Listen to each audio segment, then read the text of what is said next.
தேவனுடைய பரிசுத்த நாமத்திற்கு மகிமை உண்டாவதாக. இன்றைக்கு கம்யூனிட்டி டிரான்ஸ்ஃபார்ம்டு, ஒரு சமுதாயத்தின் உருமாற்றம் என்ற தலைப்பின் கீழே நாம் படிக்க போகிற 3ஆம் நாளின் செய்தியின் தலைப்பு என்னவென்றால் கிராசிங் கல்ச்சுரல் பேரியர்ஸ், கலாச்சார தடைகளை தாண்டி என்ற தலைப்பின் கீழே நாம் இன்றைக்கு படிக்க இருக்கிறோம்.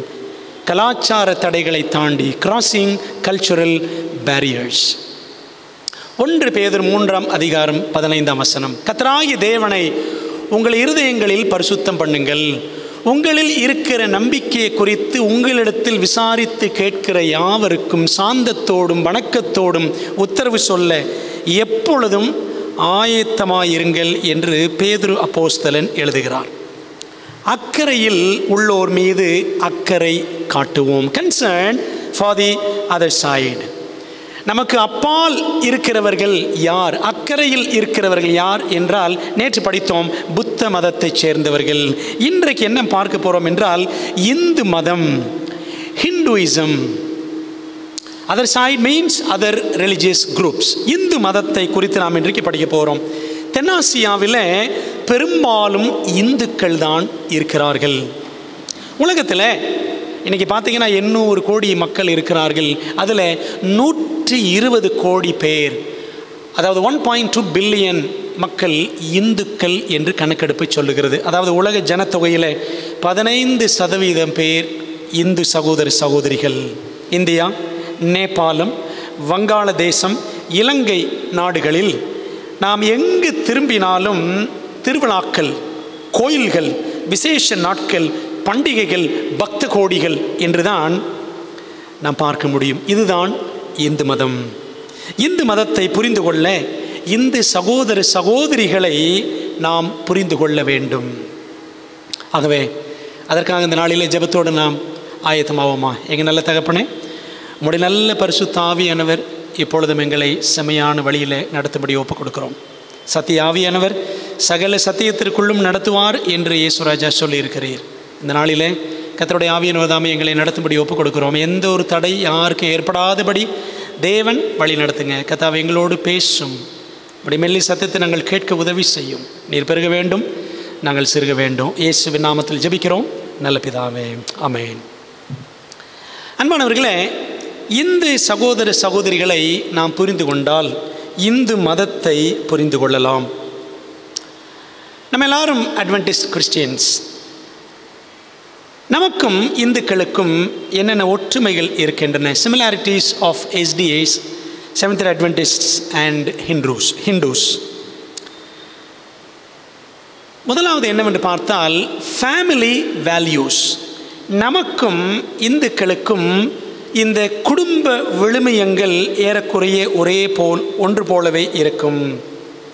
குடும்பத்தில் அன்பு, பண்பு, பக்தி, ஒருவரை ஒருவர் மதித்தல், சேவை உணர்வு, அதாவது குடும்பத்தில் ஒருத்தருக்கு ஒருத்தர் உதவி செய்யணும் என்ற இப்படிப்பட்ட குடும்ப மதிப்பீடுகள், குடும்ப விழுமியங்கள் நம்மிடமும் இருப்பது போலவே இந்துக்களிடமும் இருக்கிறது. இன்னும் சொல்லப்போனால் இந்துக்களிடத்தில் அந்த குடும்ப ஒற்றுமை, குடும்ப பாசம் கூடுதலாகவே இருக்கும்.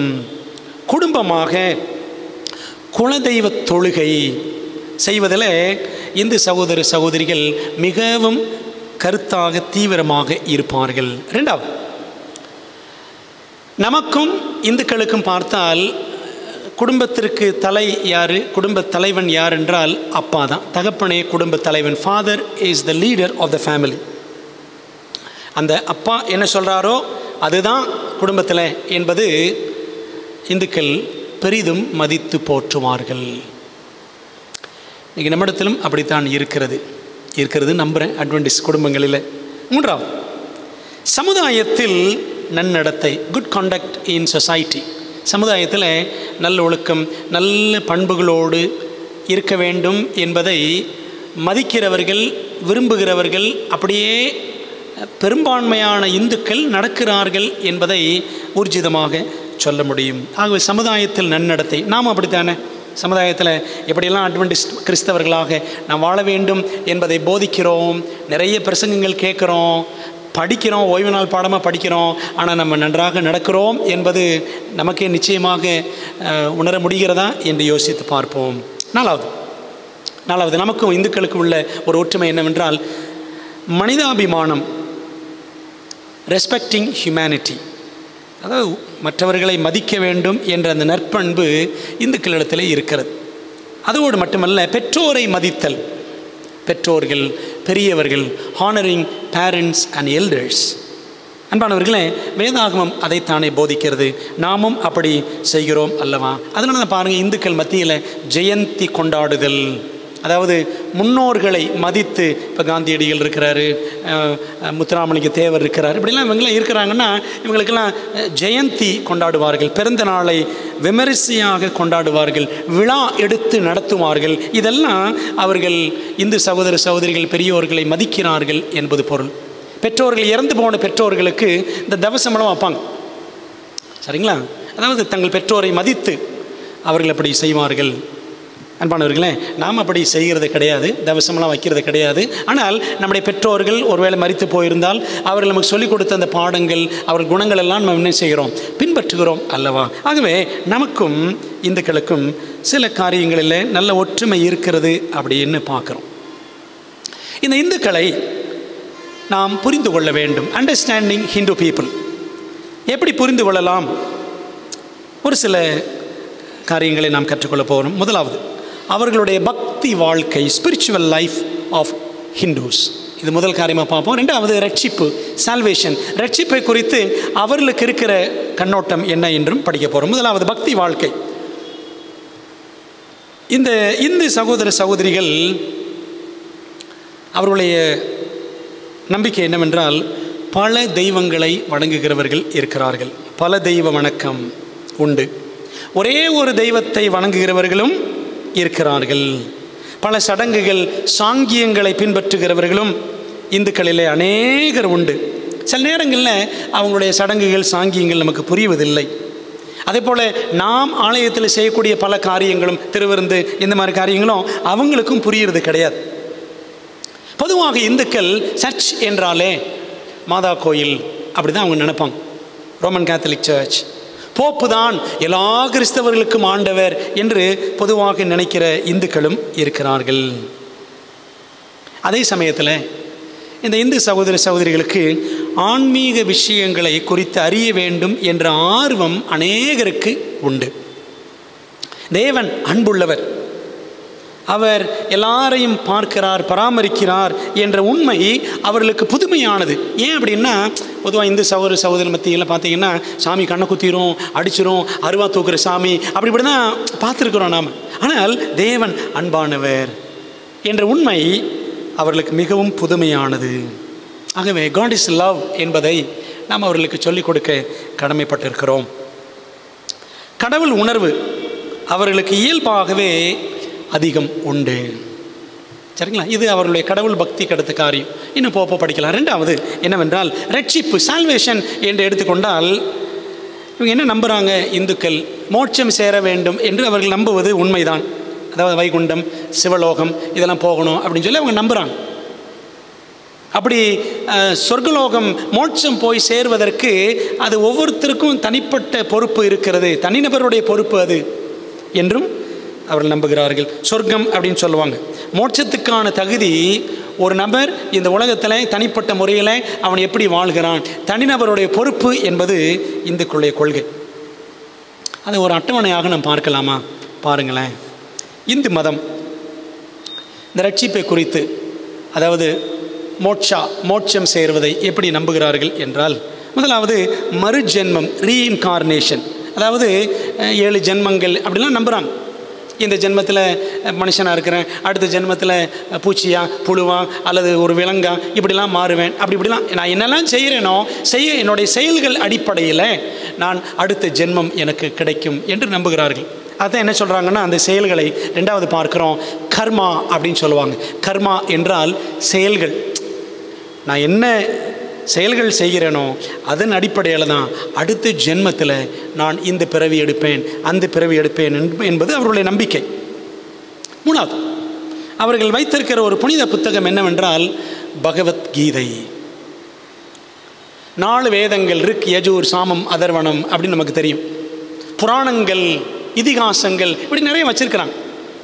4வதாக நாம் பார்த்தால் தினமும் கடவுள் வழிபாடு இந்துக்களுக்கு, பெரும்பான்மையான இந்துக்களுக்கு ஒரு முக்கியமான ஒரு காரியம். பாருங்களேன், நிறைய வீடுகளில் பார்த்தீங்கன்னா துளசி மாடம் வச்சுருப்பாங்க.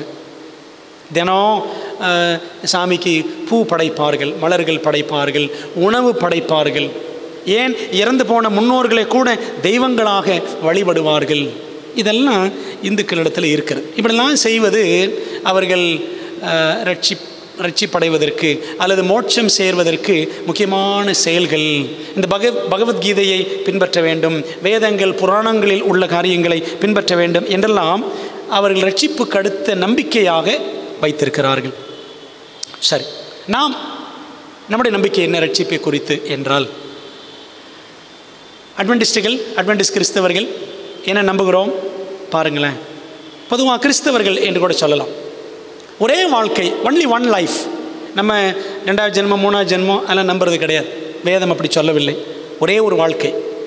இந்த ஒரு வாழ்க்கையில் எப்படி வாழ்கிறோம்?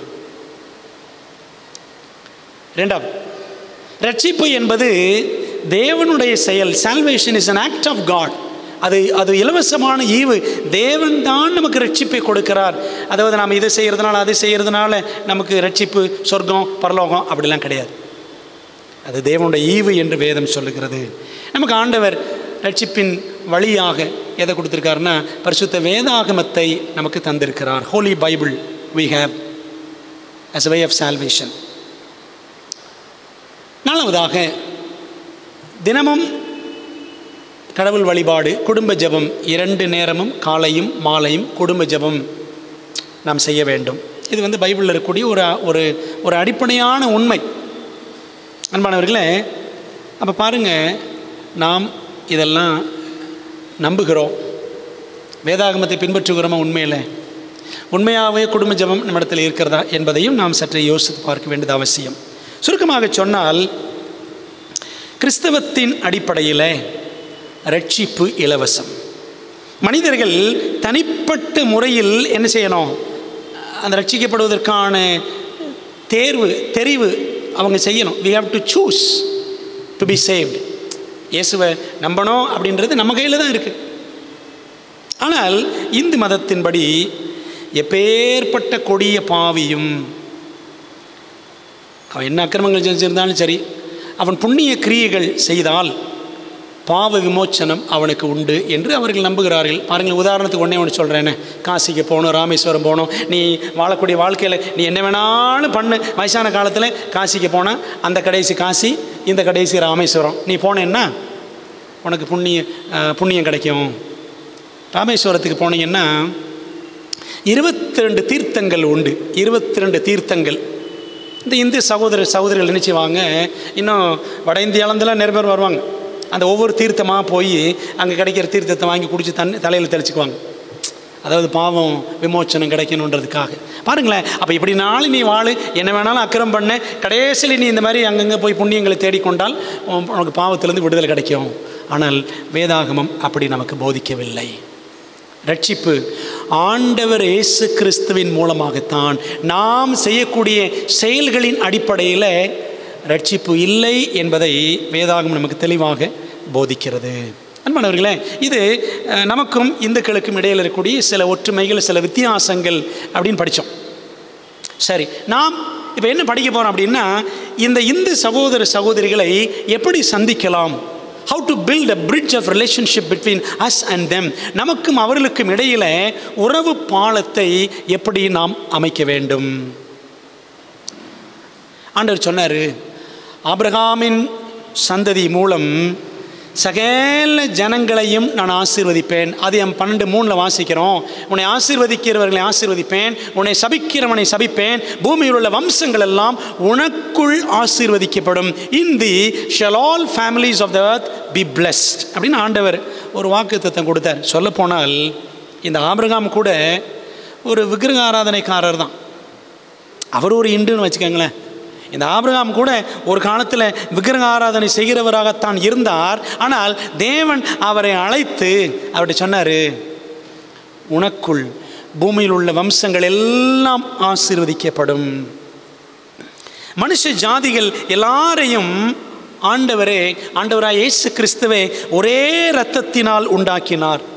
அப்போஸ்தலர் 17:26 பாருங்க. மனுஷ ஜாதியான சகல ஜனங்களையும் அவர் இயேசு கிறிஸ்து ஒரே இரத்தத்தினாலே தோன்ற பண்ணி பூமியின் மீதெங்கும் குடியிருக்க செய்கிறார் அப்படின்னு படிக்கிறோம். அப்போ எல்லாருக்கும் சிவப்பு ரத்தம் அப்படின்னு படைச்சவர் யார்? ஆண்டவராய் இயேசு கிறிஸ்து தான் என்று வேதம் சொல்லுகிறது. அவர்தான் பிரஜாபதி, அவர்தான் மெய் தெய்வம் என்பதை இந்து வேதங்கள் அழகாக தெரியப்படுத்துகின்றன. இந்துக்களும் இயேசுவின் பிள்ளைகளே, ஆண்டவரே அவர்களையும் படைத்தார், அவர்களுக்காகவும் இயேசு கிறிஸ்து தம்முடைய ஜீவனை தந்திருக்கிறார். அப்படியானால் இந்த உண்மையை நாம் உணர்ந்தோம் என்றால் நம்ம கண்டிப்பாக யோசிப்போம், அக்கறைக்கு போவோம் வாருங்கள். So Hindu brethren and sisters, they are on the other side. They are far away from salvation. ரட்சிப்புக்கு தூரமாக இருக்கிறார்கள், இயேசுவை விட்டு தூரமாக இருக்கிறார்கள். How to reach them? எப்படி அவர்களை நாம் சந்திக்கலாம், அவர்களை எப்படி இயேசுவிடம் வழி நடத்தலாம், எப்படி தொடங்கலாம் என்று நம்ம யோசிக்கணும். இது வரைக்கும் யோசித்திருக்க மாட்டோம், இனிமேலாகிலும் நாம் யோசிக்க வேண்டும். எப்படி தொடங்கலாம்? சில காரியங்களை, சில ஆலோசனைகளை பார்ப்போம். முதலாவது உபசரிப்பு, ஹாஸ்பிட்டாலிட்டி. இந்து சகோதரர்கள் மத்தியில் இருக்கிற ஒரு முக்கியமான பண்பு என்னவென்றால் வருகிறவர்களை உபசரிக்க வேண்டும். விருந்தோம்பல் அப்படின்னு சொல்லுவாங்க. வீட்டுக்கு வர்றவங்களுக்கு தண்ணியாவது கொடுக்கணும் அப்படின்றது ஒரு அடிப்படையான விஷயம் இந்தியாவில், இந்து சகோதரர்கள் மத்தியில் எல்லாம், ஏன் நம்ம மத்தியிலும் கூட. உபசரிப்பை தராவிட்டாலும், தரப்படுகிற உபசரிப்பை தவிர்த்தாலும் அது உறவை மதிக்கவில்லை என்று பொருள். இப்படி தான் இந்துக்கள் கருதுகிறார்கள். அதான் உண்மையும் கூட. ஒரு வீட்டுக்கு யாராவது வராங்கன்னா உபசரிக்கணும்ல, தண்ணியாவது கொடுக்கணும்ல. ஆகவே உபசரிப்பு, நமக்கு தெரிந்த இந்து நண்பர்கள், இந்து சகோதரிகள், நம்ம கூட படிக்கிறவங்க, இவங்களுக்கெல்லாம் நம்ம என்ன செய்யலாம்? நம்முடைய அன்பை காட்ட வேண்டும். உணவு பகிர்தல். அவங்க நம்ம வீட்டுக்கு வர்றாங்க அப்படின்னா அவங்களுக்கு நம்ம செய்ய வேண்டிய அந்த விருந்தோம்பல் என்றும் எண்ணக்கூடிய அந்த பண்பை, உபசரிக்கும் அந்த குணத்தை நாம் வெளிப்படுத்தினால் அது எவ்வளோ நலமாக இருக்கும். உறவு வளர்வதற்கு அது ஒரு அடித்தளமாக அமையும். நம்முடைய அன்பை செயல்கள் வழியாக தான் காட்ட முடியும். ஐ லவ் யூன்னு வாயில சொல்லிட்டு போனால் போயிடுமா? முடியாது. அன்பு செயல்களிலே வெளிப்படும். ரெண்டாவது என்ன செய்யலாம்? இந்து சகோதரிகளோடு எப்படி உறவு அமைக்கலாம் என்றால், ஜெபத்திலே நாம் அவர்களை தாங்க வேண்டும், அவர்களுக்காக ஜெபிக்க வேண்டும். இயேசுவை நம்புகிறவர்களும் உண்டு இந்து மக்கள் மத்தியில், ஜெபத்தை விரும்புகிறவர்களும் உண்டு. ஜெபம் பண்ணணும் அப்படின்னு சொன்னால், ஆமாம் நான்லாம் கிறிஸ்டின் ஸ்கூலில் தான் படித்தேன் சார் அப்படின்னு சொல்லக்கூடிய இந்து சகோதரிகள் இருக்கிறார்கள். எனக்கு இயேசு ரொம்ப பிடிக்கும் அப்படின்லாம் சொல்லுவாங்க. அப்போ இயேசுவை நம்புகிறவங்களும் இருக்கிறாங்க, ஜெபத்தை நம்புகிறவங்களும் இருக்கிறாங்க இந்துக்கள் மத்தியில். அதே சமயத்தில் இந்த ரெண்டையும் தவிர்க்கிறவர்களும் இருக்கிறார்கள். இயேசுவும் வேண்டாம், ஜெபமும் வேண்டாம் என்று சொல்லுகிறவர்களும் இருக்கிறார்கள். அன்பான தேவ பிள்ளைகளை, இயேசுவை விரும்புகிறவர்களுக்காக நாம் ஜெபிக்கலாம். எங்களுக்காக ஜெபியுங்கள் என்று சொல்லுகிறவர்களுக்காகவும் நாம் ஜெபிக்கலாம். வேண்டாம் என்று சொன்னால் அதற்காகவும் அவர்களுக்காக நாம் ஜெபிக்க வேண்டும். மூணாவது, சப்போர்ட் தெம், துணை நில்லுங்கள். முதலாவது உபசரிப்பு, இரண்டாவது ஜெபத்திலே தாங்குங்கள், மூன்றாவது துணை நில்லுங்கள், stand in support of them. கஷ்ட நேரம், துன்ப நேரங்களிலே அவர்களோடு கூடவே இருப்பதை இந்து சகோதரிகள் பெரிதும் மதிப்பார்கள். அது அவங்க மட்டும் இல்லைங்க, நமக்கும் அப்படி தான். ஏதாவது ஒரு கஷ்டம், ஒரு இழப்பு அப்படின்னா யாராவது வரணும், நம்மகிட்ட பேசணும், நம்மகிட்ட விசாரிக்கணும் அப்படின்னு நம்ம எதிர்பார்க்கிறோம் அல்லவா? அதனால தானே பாஸ்டர்ஸ் வீட்டுக்கு வரணும், விசிட்டிங் பண்ணணும், நமக்காக ஜெபிக்கணும் எதிர்பார்க்கிறோம்ல. இதெல்லாம் எல்லாருக்கும், மனித பிறவிகள் எல்லாருக்கும் பொதுவாக இருக்கிற ஒரு எதிர்பார்ப்பு தான். Father B. ஜேசுதாஸ் காலஞ்சென்ற நம்முடைய மிஷனில் இருந்த மூத்த ஊழியக்காரர், அவர் அடிக்கடி சொல்லுவார், தம்பி நீங்கள் எந்த தெருவில் இருக்கிறீங்களோ, எந்த ஏரியாவில் இருக்கிறீங்களோ, அந்த வீட்டில் யார் செத்து போனாலும் அந்த வீட்டுக்கு போகணும் அப்படின்னு சொல்லுவார். யார் இறந்தாலும் சரி, அவங்ககிட்ட போய் நில்லுங்க,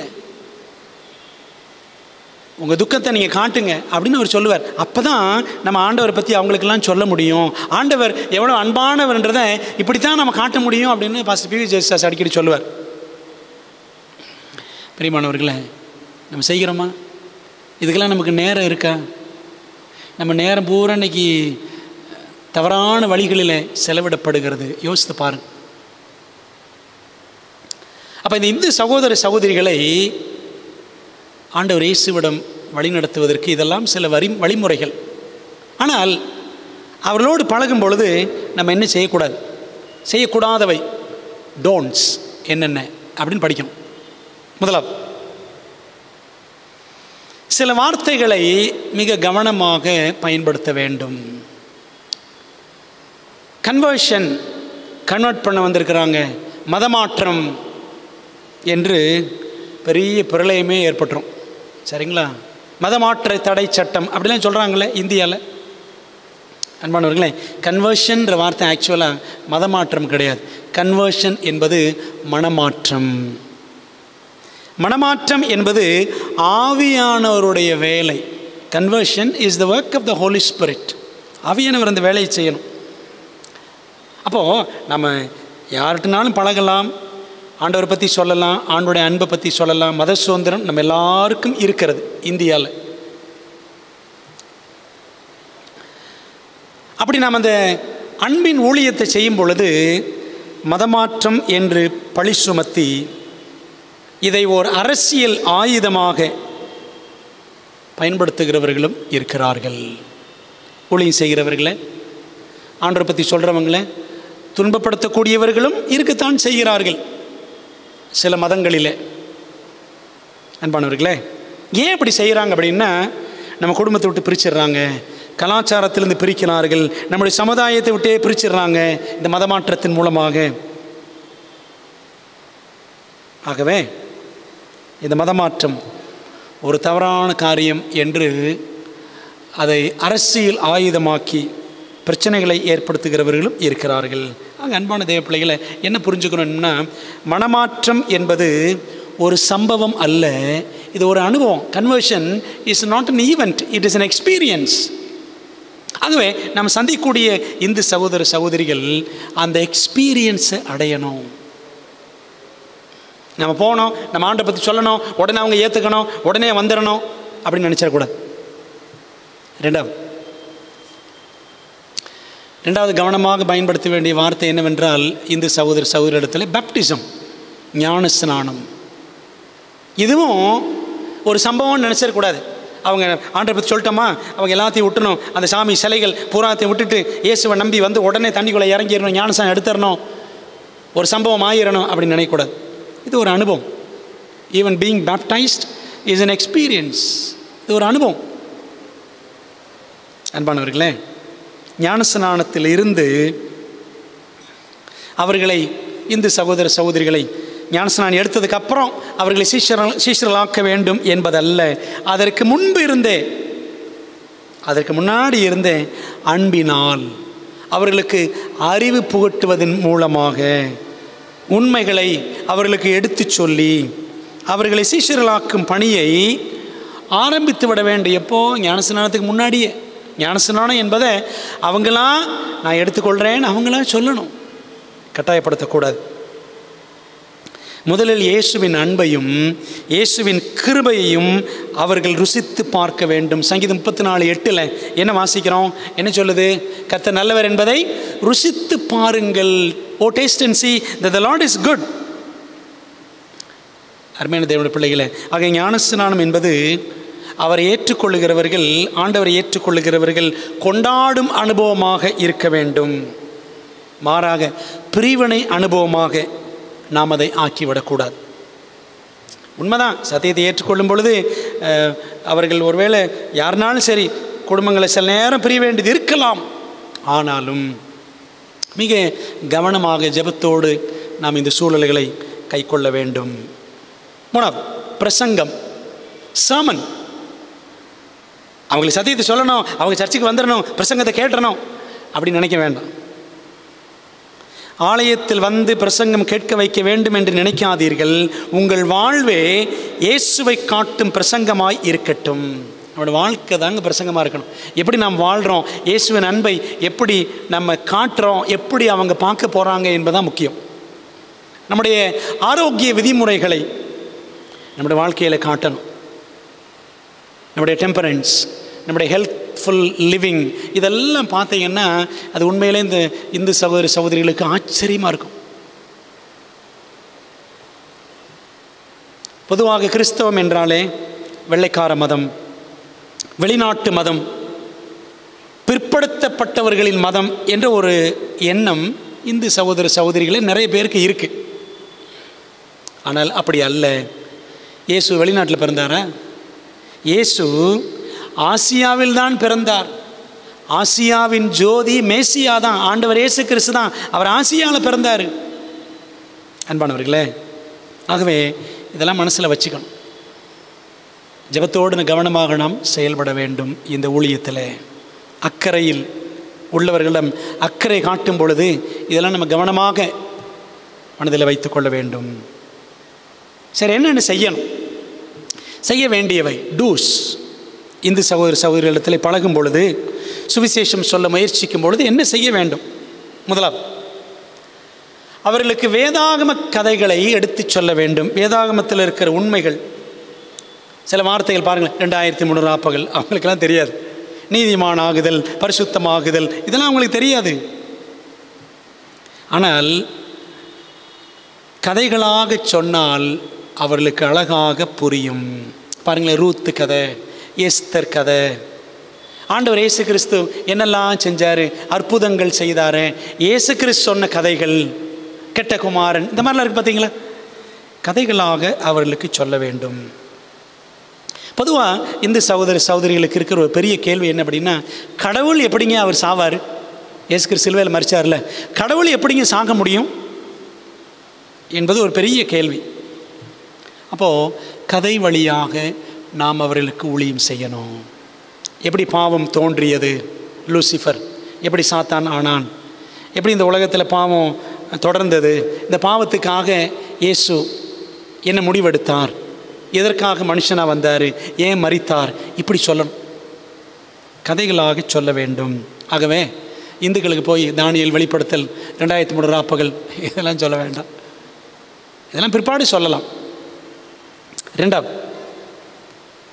குடும்ப பெரியோரை மதியுங்கள். ரெஸ்பெக்ட் த கர்த்தா ஆஃப் த ஃபேமிலி.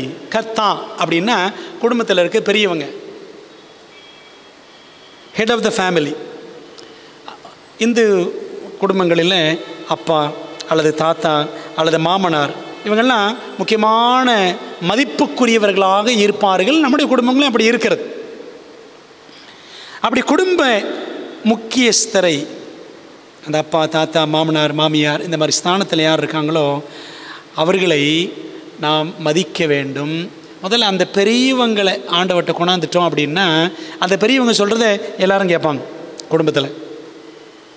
பாருங்களேன், பைபிளையும் அப்படி தான் இருந்துச்சு. ஆபிரகாம் கோத்திரத்தில் பெரியவர், சரிதானே? ஈசாக்கு, யாக்கோபு இவங்கெல்லாம் முற்பிதாக்கள். யோசுவா ஒரு முற்பிதான். அவர் சொன்னார், அந்த யோசுவா என்ற பெரியவர் சொன்னார், நானும் என் வீட்டாருமம் என்றால் கர்த்தரையை சேவிப்போம். யோசுவா 24:15 வாசிக்கிறோம் அல்லவா அன்பானவர்களே? ஆகவே அந்த குடும்ப பெரியவர் ஒரு தீர்மானம் ஆண்டவருக்காக எடுத்து விட்டால் எல்லாரும் தீர்மானம் எடுப்பார்கள். அது குடும்ப பெரியோரை மதிக்க வேண்டும். நாம் மதித்து ஊழியங்களை செய்ய வேண்டும். மூணாவது, சமாதான பாத்திரனை கண்டுபிடியுங்கள். Look for a person of peace. இப்போ ஒரு சமுதாயத்தில் ஒரு இந்து மக்கள் இருக்கிற இடத்துக்கு போகிறோம், ஊழியம் செய்ய போகிறோம் அப்படின்னா அந்த ஊரில் எல்லாராலும் மதிக்கப்படுகிற ஒரு நபர் யாருன்னு கண்டுபிடிச்சு சமுதாயத்தில் மதிப்புடைய மற்றவர்களையும் அவரை ஆண்டவர்கிட்ட கொண்டாந்தா அவர் எல்லாரையும் கொண்டாந்துருவார் அப்படின்னு மற்றவர்களையும் இயேசுவிடம் வழிநடத்தக்கூடியவரே சமுதாயத்தில் மதிப்புடையவர், மற்றவர்களையும் இயேசுவிடம் வழிநடத்தக்கூடியவரே அந்த சமாதான பாத்திரன். அந்த ஊரில் அவர் சொன்னால் எல்லாரும் கேட்பாங்க அப்படின்னு அந்த நபரை கண்டுபிடிக்கணுங்க. அவர் தான் பர்சன் ஆஃப் பீஸ், சமாதான பாத்திரன். லூக்கா 10ஆம் அதிகாரம் 5-12 வசனங்களை நீங்கள் வாசித்து பாருங்கள். ஊழியத்தில் எப்படி செயல்படணும்னு ஆண்டு சொல்லிக் கொடுத்தார். சமாதான பாத்திரன் அங்கே இருந்தால் நீங்கள் சொன்ன சமாதானம் அங்கே சேரும் அப்படின்னு ஆண்டு சொன்னார். யார் உதாரணமாக சொல்லலான்னு பாருங்கள். பைபிளில் சமாரியா ஸ்திரீ, யோவான் 4ஆம் அதிகாரத்தில், யோவான் 4ஆம் அதிகாரம், சமாரியா ஸ்திரீ, அவங்களிடத்தில் ஆண்டவர் இயேசு கிறிஸ்து ரட்சிப்பு குறித்து பேசினார். இவ போய் சமாரியாவில் சொன்னால் அந்த சமாரியாவுக்கு எல்லாரும் இயேசுவை தேடி வந்தார்கள். அங்கே போய் இயேசு கிறிஸ்து 2 நாள் தங்கி இருந்தார். சரிதானே? சமாரியா ஸ்திரீ சமாதான பாத்திரமாக செயல்பட்டால். கொர்நேலியு, அப்போஸ்தலர் 10ஆம் அதிகாரம், கொர்நேலியு என்ன பண்ணார்? வீட்டில் இருக்கிற எல்லாரையும், அவர் கீழே வேலை செஞ்ச 100 அதிபதிகள், அவர் கீழே 100 சோல்ஜர்ஸ் இருந்திருப்பாங்க, அவங்களாம் உட்கார வச்சார். சரிதானே? பேதுரு வந்து சத்தியம் சொன்னார். பர்சன் ஆஃப் பீஸ் யார்? அந்த கொர்நேலியு. பிலிப்பி பட்டணத்து சிறைச்சாலைக்காரன், அப்போஸ்தலர் 16ஆம் அதிகாரத்தில் இந்த சிறைச்சாலைக்காரன் பவுல் சீலாவை போட்டு அடியேன்னு அடித்தான். ஆனால் பாருங்கள், ஒரு பெரிய அற்புதம் நடந்ததுக்கப்புறம் இந்த சிறைச்சாலைக்காரன் தன் குடும்பத்தார் எல்லாரையும் ஒன்றா சேர்த்து வச்சு பவுல் இடத்துல சத்தியம் படித்து அன்னைக்கு ராத்திரி ஞானஸ்நானம் எடுத்தான். படிக்கணும்ல? பர்சன் ஆஃப் பீஸ், சமாதான பாத்திரன் யார் என்றால் அந்த சிறைச்சாலைக்காரன். அன்பானவர்களே, all these people influenced others to accept Jesus. இவங்க எல்லாம் என்ன பண்ணாங்கன்னா, சமாரியா ஸ்திரீ, கொர்நேலியு, பிலிப்பி பட்டணத்து சிறைச்சாலைக்காரன், இவங்க எல்லாம் மற்றவர்கள் இயேசுவிடம் வருவதற்கு காரணமாய் இருந்தார்கள். அப்படிப்பட்ட நபர்களை ஆண்டவரே எங்களுக்கு காட்டுங்கன்னு நம்ம ஆண்டவர்கிட்ட ஜெபிக்கணும். 4வது ஜெப ஊழியம். ஏற்கனவே சொன்னேன், திரும்ப சொல்லுகிறேன். Prayer ministry. நாம் செய்கிற ஜெபங்களில் இந்து சகோதர சகோதரிகளுக்கு ஆழமான நம்பிக்கை உண்டு. நிறைய பேருக்கு, கொஞ்சம் பேர் நம்ப மாட்டாங்க. நோய்கள் வரும் பொழுதும், அசுத்தாவிகளால் அலைக்கழிக்கப்படும் பொழுதும், செய்வனை இந்த மாதிரி காரியங்களில் எங்களுக்கு ஜெபம் பண்ணணும்னு தேடுவாங்க இந்து சகோதர சகோதரிகள். அப்படி நாம் ஜெபித்து அவர்கள் விடுதலை பெற்றால் அவர்கள் மெய்யான தெய்வம் இயேசுதான் என்று ஏற்றுக்கொள்வார்கள். நிறைய ஜெபிக்கணுங்க. 5வது இரக்கம், பரிவு காட்டுங்கள். Show them sympathy. என்ன பண்ணணும்னா, கஷ்டப்படக்கூடிய இந்து சகோதர சகோதரிகள், சவாலான சூழ்நிலைகளை சந்திக்கிறவர்கள், இவங்களுக்கெல்லாம் ஆண்டோடைய அன்பை நம்ம காட்டணும், இரக்கத்தை காட்டணும், பரிவு காட்ட வேண்டும். செல்வாக்கு மையங்களை ஏற்படுத்தி, சென்டர்ஸ் ஆஃப் இன்ஃப்ளூயன்ஸ் ஏற்படுத்தி, அதாவது மருத்துவ சேவை செய்யலாம், சமுதாய சேவை செய்யலாம், இப்படி நிறைய செய்யலாம். சென்டர்ஸ் ஆஃப் இன்ஃப்ளூயன்ஸ் மூலமாக இப்படி சேவை செய்து ஆண்டவர் இயேசுவின் அன்பையும் இரக்கத்தையும் வெளிக்காட்டி பிற்பாடு சத்தியம் சொல்லலாம். அன்பானவர்களே, ஆரம்பத்தில் படித்தோம் 1 பேதுரு 3:15. உங்களிடத்தில் இருக்கிற நம்பிக்கை குறித்து விசாரித்து கேட்கிற யாவருக்கும் நம்ம என்ன பண்ணணுமா? சாந்தத்தோடும் வணக்கத்தோடும் நம்முடைய நம்பிக்கை குறித்து சொல்ல, நம்முடைய ஆண்டவரை குறித்து சொல்ல, சத்தியத்தை குறித்து சொல்ல நம்ம எப்பொழுதும் ஆயத்தமாக இருக்கணுமா? சாந்தத்தோடும் வணக்கத்தோடும். சரிங்களா? ஆங்கிலத்தில் எப்படி இருக்கு பாருங்கள். சத்தியத்தை எப்படி சொல்லணும்? சாந்தத்தோடும் வணக்கத்தோடும். Be ready always to give an answer to every man that asketh you a reason of the hope that is in you. பார்த்தீங்களா? யார் கேட்டாலும் சாந்தமாக வணக்கத்தோடு பண்போடு சத்தியங்களை நாம் சொல்ல வேண்டும். அன்பானது பிள்ளைகள், 5 காரியங்களை இதெல்லாம் செய்ய வேண்டிய காரியங்கள். இந்தியாவில் ஒரு புகழ்பெற்ற பெண்மணி யார் என்றால் பண்டிதை ரமாபாய். கேள்விப்பட்டிருக்கீங்களா? மேபி ஒரு சிலர் கேள்விப்பட்டிருக்கலாம். மகாராஷ்டிராவில் பிறந்த ஒரு பெண், இந்து பிராமண பெண்மணி. பிராமணர்கள் இந்துக்கள்லேயே ஒரு உயர்ந்த வகை என்று கருதப்படுகிறவர்கள். அதில் பிறந்தவங்க தான் இந்த ரமாபாய்.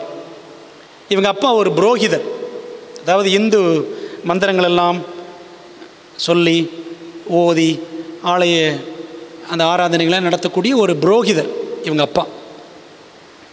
இந்த ரமாபாய் 12 வயசு இருக்கும் பொழுதே 18,000 ஸ்லோகங்கள் சொல்லுவாங்க. 18,000 ஸ்லோகங்கள் 12 வயசில். அந்த அளவுக்கு இந்த பெண்மணியின் தந்தையார் அவ்வளவுக்கு தன்னுடைய மகளுக்கு பயிற்சி கொடுத்திருந்தார். கோயில் குளங்களில் தான் தங்குவாங்க, அங்கே தான் படுத்து கிடப்பாங்க. சரிங்களா? ஆனால் இந்த பெண்மணி இயேசுவை ஏற்றுக்கொண்டார். இந்தியாவில் பூனாவில் ஸ்பைசர் காலேஜ் இருக்குல்ல, பூனாவில் அங்கே தான் அவங்க பல ஆண்டுகளாக இல்லம் நடத்தினார்கள். சரிங்களா? கைவிடப்பட்ட பெண்களுக்கான இல்லம், முக்தி மிஷன். இப்போ பாம்பேலையும் இருக்குது, சாரதா இல்லம் அப்படிலாம் சொல்லுவாங்க.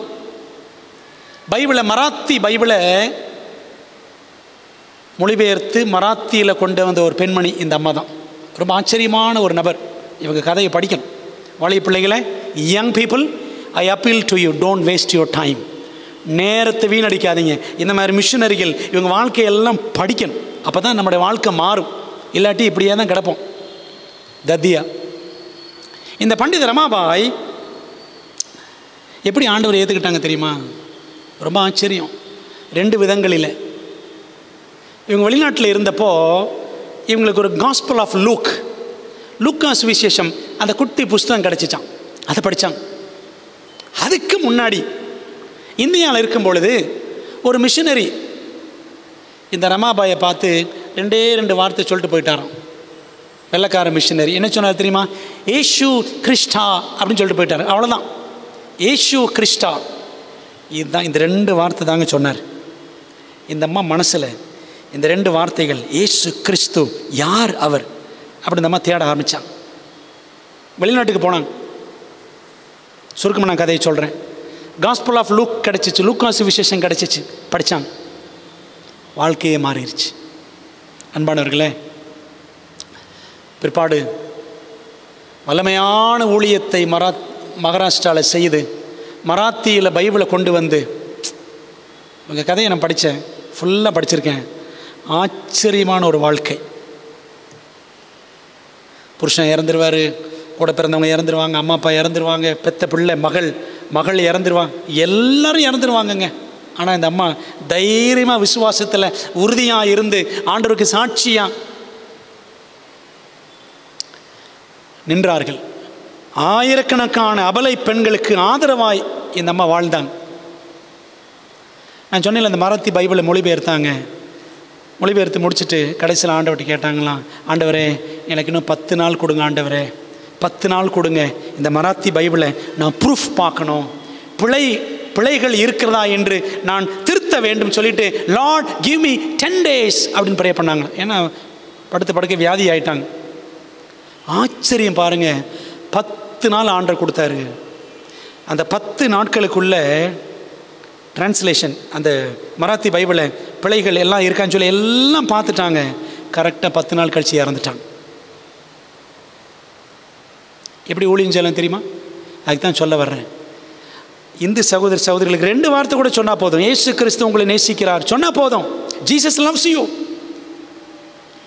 ஒரு சின்ன புத்தகத்தை கொடுத்தா போதும், ஒரு சின்ன ட்ராக்ட் கொடுத்தா போதும், கைப்பிரதி கொடுத்தா போதும், அது வேலை செய்யுங்க.